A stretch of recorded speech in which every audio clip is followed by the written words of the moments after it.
Good morning. I have an appointment at 10 a.m.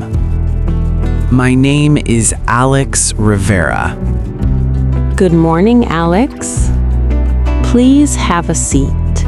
I will see you shortly. Hello, Alex. I'm Dr. Sarah Kim. How are you feeling today?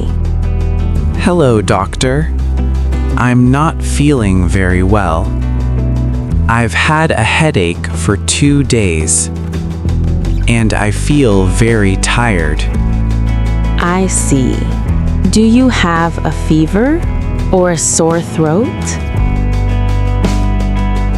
Yes, I do. When did the headache start? Was it sudden or gradual? It started 2 days ago. It was gradual. At first, it was mild. Now it is stronger.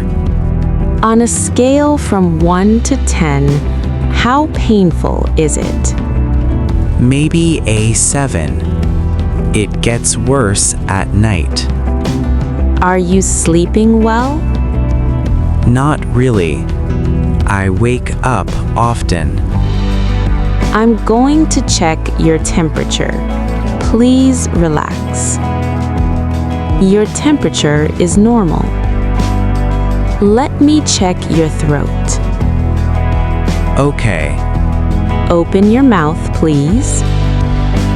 Say ah. Ah. Good. It looks slightly irritated, but nothing serious. You may have a mild viral infection. You need rest. Drink plenty of water and avoid stress. Do I need medicine? I will prescribe mild pain relief. Take it twice a day. If symptoms continue for more than 5 days, please come back. Thank you, doctor. I feel relieved. Take care of yourself and get some rest. Thank you very much. Have a nice day. You too.